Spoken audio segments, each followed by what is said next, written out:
Shalom dan Assalamualaikum warahmatullahi wabarakatuh. Perkenalkan, nama saya Felisa Pali, Universitas Negeri Makassar, Fakultas Ilmu Sosial, Prodi Ilmu Administrasi Negara, dengan NIM 2206055021119. Di sini saya akan membahas yang pertama tentang status dan peran. Apa itu status dan peran? Status adalah posisi seseorang dalam suatu kelompok atau posisi suatu kelompok dalam hubungannya dengan kelompok lain. Peranan adalah perilaku yang diharapkan dari seseorang yang memiliki status tertentu. Aspek dalam peranan. Seseorang tidak dapat mengisi suatu peran dengan senang dan sukses tanpa disosialisasikan untuk menerima bahwa peran tersebut berguna, memuaskan, dan sesuai. Dalam mempelajari peran, sekurangnya harus melibatkan dua aspek. Yang pertama, kita harus belajar melaksanakan kewajiban dan menuntut hak. Yang kedua, kita harus memiliki sikap, perasaan, dan harapan-harapan sesuai peran-peran tersebut. Perilaku peran. Perilaku peran adalah peran yang sesungguhnya dilakukan oleh orang yang memiliki status tertentu. Perilaku peran mungkin tidak sesuai atau berbeda dari peran yang diharapkan. Contoh, dosen menjadi PK, mahasiswa menjadi PSK. Pakaian seragam, tanda pangkat, gelar, upacara, keagamaan adalah alat bantu perilaku peran, menyebabkan orang lain mengharapkan dan merasakan perilaku yang diperlukan peran tersebut dan mendorong si faktor berperan sesuai tuntutan peran. Contoh, polisi berseragam lebih berwibawa daripada polisi preman. Manajemen kesan. Sebagian perilaku peran merupakan pemeranan peran tanpa sadar karena sudah terinternalisasi sebagai hasil sosialisasi yang panjang. Namun, beberapa perilaku peran merupakan upaya sangat sadar untuk memproyeksikan citra diri, menciptakan kesan yang diinginkan orang lain. Macam-macam status. Status yang diberikan. Status yang diberikan masyarakat kepada individu terlepas dari kualitas dan usaha individu. Dibawa sejak lahir. Contoh, gelar kebangsawanan, ras, etnis, gender, kebangsaan, agama, usia. Status yang diperjuangkan. Status yang menuntut kualitas tertentu yang harus diraih melalui persaingan dan usaha pribadi perlu diperjuangkan. Contoh, gelar kebangsawanan, ras, etnis, gender, kebangsaan, agama, usia. Status yang diperjuangkan. Status yang menuntut kualitas tertentu yang harus diraih melalui persaingan dan usaha pribadi perlu diperjuangkan.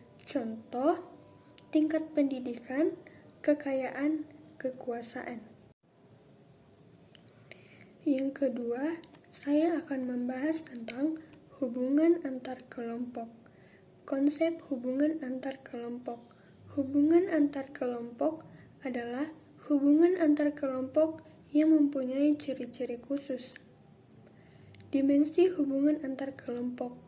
Memilah dimensi hubungan antar kelompok menjadi yang pertama, dimensi sejarah, yang kedua, dimensi sikap, yang ketiga, dimensi institusi, yang keempat, dimensi gerakan sosial, yang kelima, dimensi perilaku, yang keenam, dimensi perilaku kolektif.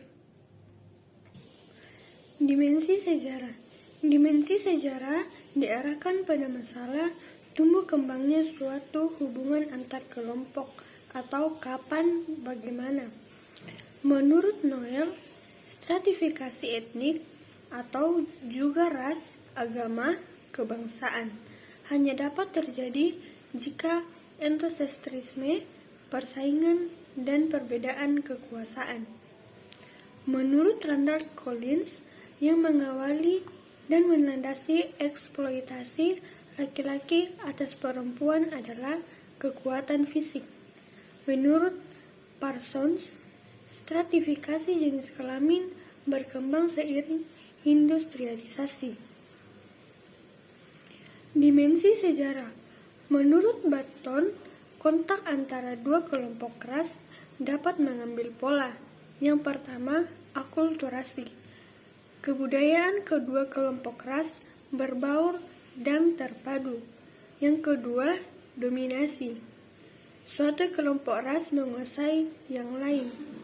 Yang ketiga, paternalisme. Dominasi kelompok ras pendatang atas pribumi, di mana penduduk pribumi tetap di bawah penguasa pribumi, tapi penguasa pribumi tunduk terhadap penguasa asing. Yang keempat, integrasi. Pola hubungan yang mengakui adanya perbedaan ras dalam masyarakat, tapi tidak memberikan makna penting atasnya. Yang kelima, pluralisme. Seperti integrasi, tapi memberikan arti penting terhadap kemajemukan. Dimensi sikap. Yang pertama, prasangka. Sikap permusuhan yang ditunjukkan kepada kelompok tertentu atas dasar dugaan bahwa kelompok tersebut punya ciri-ciri yang tidak menyenangkan. Prasangka bersifat tidak rasional dan berada di bawah standar sehingga sukar diubah. Contoh, prasangka Jawa Sunda, Jogja, Solo, pribumi, Tionghoa, dan sebagainya. Dimensi sikap. Stereotip. Citra kaku tentang suatu kelompok ras atau budaya tanpa memperhatikan kebenaran citra tersebut. Orang Batak kasar, orang Yahudi dicik. Jowins dan Bethlehem memilah stereotip menjadi yang pertama, de supergero stereotipi, bahwa suatu kelompok memiliki karakter seperti ambisius, rajin, gigih, cerdas, meski juga licik. Contoh, orang Yahudi di Asia, orang Cina di Asia, orang India di Afrika. Yang kedua, deit stereotip, bahwa suatu kelompok memiliki karakter malas, bodoh, tidak bertanggung jawab, dan lain-lain. Contoh, pandangan orang Malaysia terhadap orang Indonesia, kulit putih terhadap negara di Asia, Tionghoa terhadap pribumi di Semarang. Dimensi perilaku. Diskriminasi, perlakuan yang berbeda terhadap orang yang dikelompokkan kategori khusus, jarak sosial, atau Cor Blum. Contoh, kasus Sari Klub Bali.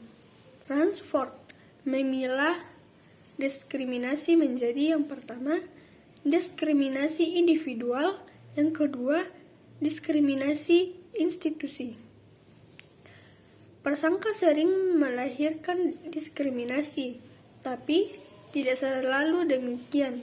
Sebaliknya, ada kalanya diskriminasi tidak selalu didahului prasangka. Menurut Banton, diskriminasi mewujudkan jarak sosial dengan menggunakan skala jarak sosial. Ilmuwan sosial dapat mengukur jarak sosial antar kelompok. Skala jarak sosial menurut sejumlah pertanyaan mengenai kesediaan seseorang untuk menikah, berteman, bekerja bersama di kantor. Bertetangga sekedar kenal, tidak tinggal sekawasan, dan tidak tinggal senegara dengan orang lain. Frustration, aggression, teori. Orang akan melakukan agresi jika usahanya memperoleh kepuasan terhalang. Jika agresi tidak dapat ditunjukkan kepada pihak yang menghalangi usahanya, maka agresi itu dilakukan ke kambing hitam.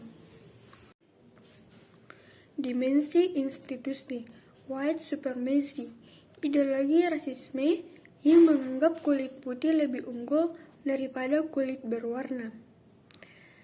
Disracism, kebijakan mencabut hak pilih warga kulit hitam. Apartheid, kebijakan segregasi spesial antar warga berdasar warna kulit. Referer discrimination, kebijakan memberi kuota tertentu bagi kelompok minoritas. Dimensi gerakan sosial, hubungan antar kelompok sering melibatkan gerakan sosial baik yang pro perubahan maupun yang pro status quo. Contoh yang pertama, Black Panthers di Amerika Serikat dan di Afrika Selatan. Gerakan Ku Klux Klan di Amerika Serikat bagian selatan. Dimensi perilaku kolektif, hubungan antar kelompok tidak jarang berwujud perilaku kolektif, gerakan protes, demonstrasi, hura-hara. Contoh, kasus Sempit, Poso, Ambon, Tasikmalaya, peristiwa Mei 1997, dan lain-lain. Baik, sekian penjelasan materi dari saya. Lebih dan kurangnya mohon dimaafkan. Jika ada kesalahan kata, saya hanyalah manusia biasa dan mohon dimaafkan. Shalom dan assalamualaikum warahmatullahi wabarakatuh.